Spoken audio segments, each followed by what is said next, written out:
ஆச்சி மசாலா. எந்த சமையலும் ருசி தேடும் ரகசியம். 20 ரூபாய். ரொம்ப டயர்டா இருக்கு. இயற்கையான டேட்ஸ், பாதாம், பிஸ்தா, கேஷு அண்ட் ஹனி கொண்டு தயாரிக்கப்பட்ட லயன் டேட் நட் பைட்ஸ். வணக்கம். செய்திச் சுருக்கம். அமைச்சர் நிர்மல்குமாருக்கு செந்தில் பாலாஜி எச்சரிக்கை. உதயநிதி சபரீசன் குறித்து அவமரியாதையாக பேசிய அமைச்சர் நிர்மல்குமார் மீது சட்டப்படி நடவடிக்கை எடுப்போம் என முன்னாள் அமைச்சர் செந்தில் பாலாஜி சொன்னார். நான் அவருக்கு சொல்றது அப்ப இன்னும் கூடுதலாக சில வார்த்தைகள்லாம் பயன்படுத்தினார். அரசியலில் ஒரு சட்டமன்றமாக இருக்கட்டும், பொதுவெளிகளாக இருக்கட்டும், ஒரு அரசு நிர்வாகம் இருக்குது. அங்கே துறையினுடைய அதிகாரிகள் இருப்பாங்க. ஐஏஎஸ் ஆஃபீஸர்லேருந்து கடைநிலை ஊழியர்கள் வரைக்கும் இருப்பாங்க. துறையினுடைய அமைச்சர் இருப்பாங்க. அதனுடைய செயல்பாடுகள் இருக்கும். முதலமைச்சர் ஆய்வு கூட்டங்களை நடத்துவாங்க. முதலமைச்சர் உத்தரவு போடுவாங்க, அமைச்சர்கள் அங்கே செயல்படுத்துவாங்க. அமைச்சர்கள் உத்தரவு போடுவாங்க, துறையினுடைய அதிகாரிகள் செயல்படுத்துவாங்க. அதை விட்டுட்டு இன்னைக்கு நேர்மாறாக ஒரு கருத்தை முன் வச்சார். மாப்பிள்ளையுடைய நண்பர்கள், மகனுடைய நண்பர்கள்ட்டு. நான் இப்போ ஒன்று சொல்கிறேன், மின்துறை அமைச்சருக்கு சட்டப்படி நடவடிக்கை எடுக்கும்.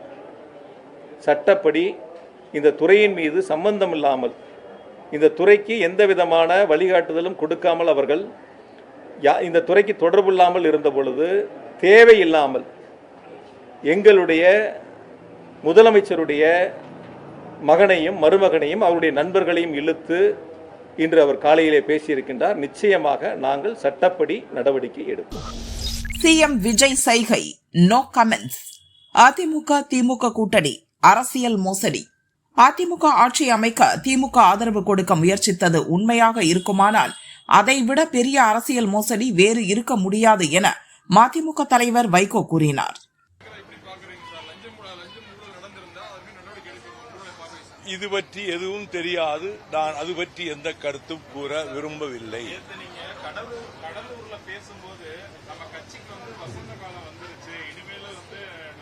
இப்படி கல்யாணங்கள் நடக்கல, தான் வசந்த காலம். அதெல்லாம் குறிப்பெல்லாம் உணர்த்தல. இயற்கையா பாடுறது. இப்போ வசந்த காலத்தில் முருகனுடைய குடும்பம் அடியெடுத்து வச்சிருக்கு. அது மாதிரி வசந்த காலம்.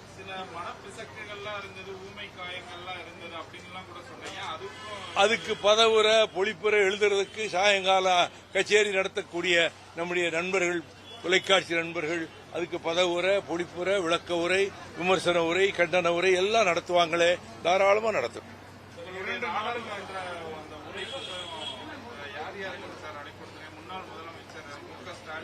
அவர் அணிந்துரை கொடுத்திருக்கிறாரு. முன்னாள் முதல்வர் ஆர்வீர் சகோதரர் தளபதி மு.க. ஸ்டாலின் அணிந்துரை தந்திருக்கிறார், வாழ்த்துறை தந்திருக்கிறார். 22 பேர் தலைவர்கள் அணிந்துரை தந்திருக்கிறார்கள். 22 பேர்.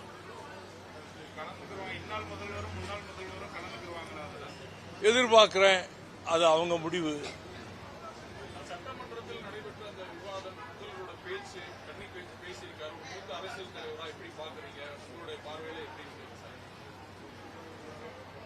குறுகிய நாட்களுக்குள் தன்னை ஆயத்தப்படுத்திக் கொண்டு வருகிறார். இன்னும் 6 மாதங்களுக்குள் தன்னை முழுமையாக அவர் தயார்படுத்திக் கொள்வார். He will equip himself to run the administration. ஆட்சியை நடத்தக்கூடிய நுணுக்கங்கள், நிர்வாக நுணுக்கங்களை போக போக சில மாதங்களில் அவர் கற்று தேர்ந்து தெளிவு பெற்று விடுவார் என்று நான் நம்புகிறேன்.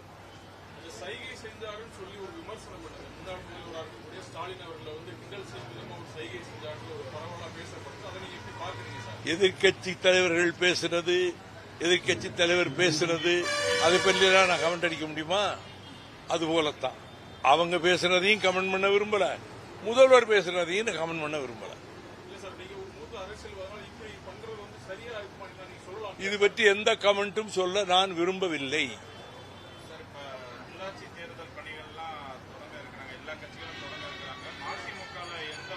மதிமுக மக்கள் நலனுக்காக நாங்க போய் ஓட்டே விழாத ஒரு வேலையில ஈடுபட்டு வேலைக்கிறத விட்டுக்கிட்டு இருக்கோம். ஒரு ஓட்டு அதனால கிடைக்காது. ஆனால் தமிழ்நாட்டு நன்மைக்காக ஹைகோர்ட் ஆர்டர் படி அந்த வேலையை நான் செஞ்சுட்டு இருக்கேன். எங்க கட்சி தமிழ்நாட்டு வாழ்வாதாரங்களை பாதுகாக்கின்ற கடமையில் எல்லா கட்சிகளையும் விட முன்னணியில் நிற்பது மறுமலர்ச்சி திமுக தான். அந்த பணியை தொடர்ந்து செய்யும்.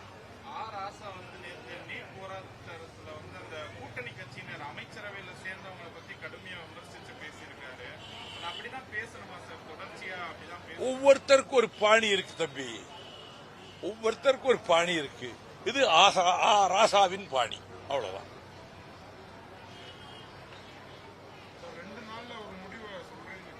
அது 27ஆம் தேதி பொதுக்குழு கூடுகிறது. அந்த பொதுக்குழுவில் கருத்துக்கள் பரிமாறப்பட்டு பொதுக்குழு தீர்மானங்களை வடித்தெடுக்கும்.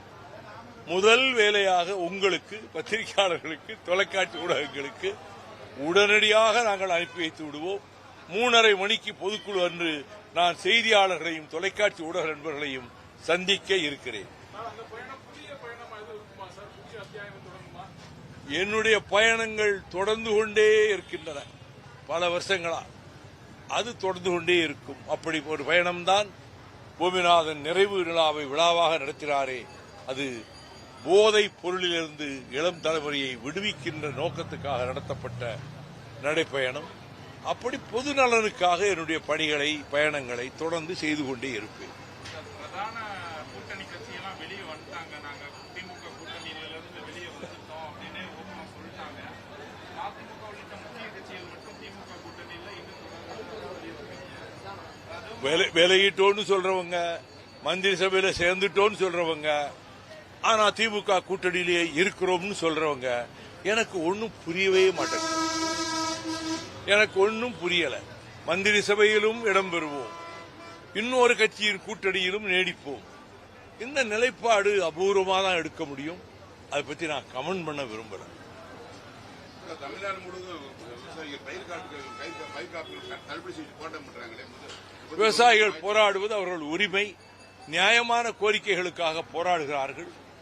இதை அரசு பரிசீலித்து ஆவணம் செய்ய வேண்டியது அரசின் கடமை, முதல்வரின் கடமை.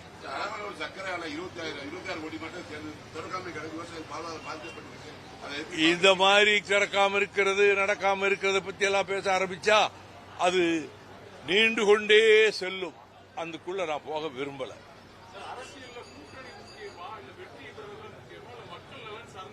மக்கள் நலன்தான் முக்கியம்.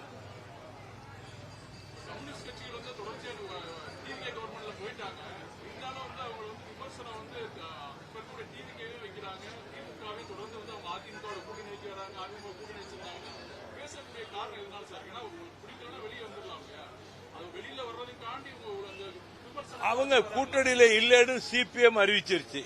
திமுக கூட்டணியில இல்லைன்னு வீரபாண்டியன் சிபிஐ அறிவிச்சிட்டாரு. கூட்டணியில இல்லைன்னு சொல்லிட்டாரு. அவங்க கருத்துக்களை சொல்லிட்டு இருக்காங்க.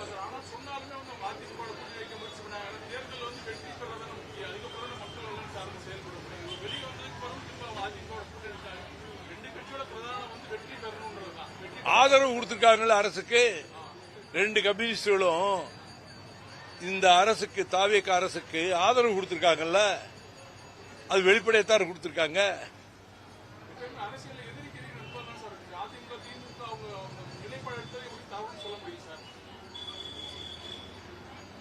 அதிமுக ஆட்சி அமைக்க திமுக ஆதரவு கொடுக்க முனைந்தது உண்மையாக இருக்குமானால் அதைவிட அரசியல் மோசடி இன்னொன்று இருக்க முடியாது. யாரும் யாரையும் காணாமல் அடிக்க முடியாது. சட்டசபை கூட்டத்தொடரில் முதல்வர் விஜயின் எங்கே அப்பாவை காணோம் என்ற பேச்சு கண்டனத்தை பெற்று வருகிறது. இந்திய கம்யூனிஸ்ட் கட்சி மூத்த தலைவர் முத்தரசனும் கண்டனம் தெரிவித்துள்ளார். யாரையும் யாரும் காணாமல் அடித்து விட முடியாது. பைத்தியமா காணுங்க. எதை காணும்? காணாமல் அடிக்க முடியுமா? ஒருபோதும் அடிக்க முடியாது. யாரையும் அடிக்க முடியாது. நான் ரொம்ப நாளைக்கு பிறகு இடையில போய் பார்க்கலன்னா கோவமெல்லாம் கிடையாது. எனக்கு எந்த சங்கடமும் கிடையாது பார்க்கறதுல, தலைவரை பார்க்கறதுல. அண்ணன் தம்பியா தான் பழகிட்டு இருக்கோம். ஒரே ஊருக்காரனாங்க. நேரம் எங்களை கிண்டல் பண்ணாரு. அது என்ன நீ மாநில தலைவர் ஊருன்னு ஊரை பத்தியே பேசிட்டு இருக்க அப்படின்னு நேரம் என்ன கிண்டல் அடிப்பாரு. நாங்கள் ஊருக்காரனாங்கள், ஒரே தொகுதியை சேர்ந்த நாங்கள். எந்த நேரமும் எப்படி வேணாலும் எப்போ வேணாலும் நீ பார்த்துட்டு பார்ப்பேன், பேசுவேன். அது ஒன்றும் பெரிய பிரச்சனையெல்லாம் ஒன்றும் கிடையாது.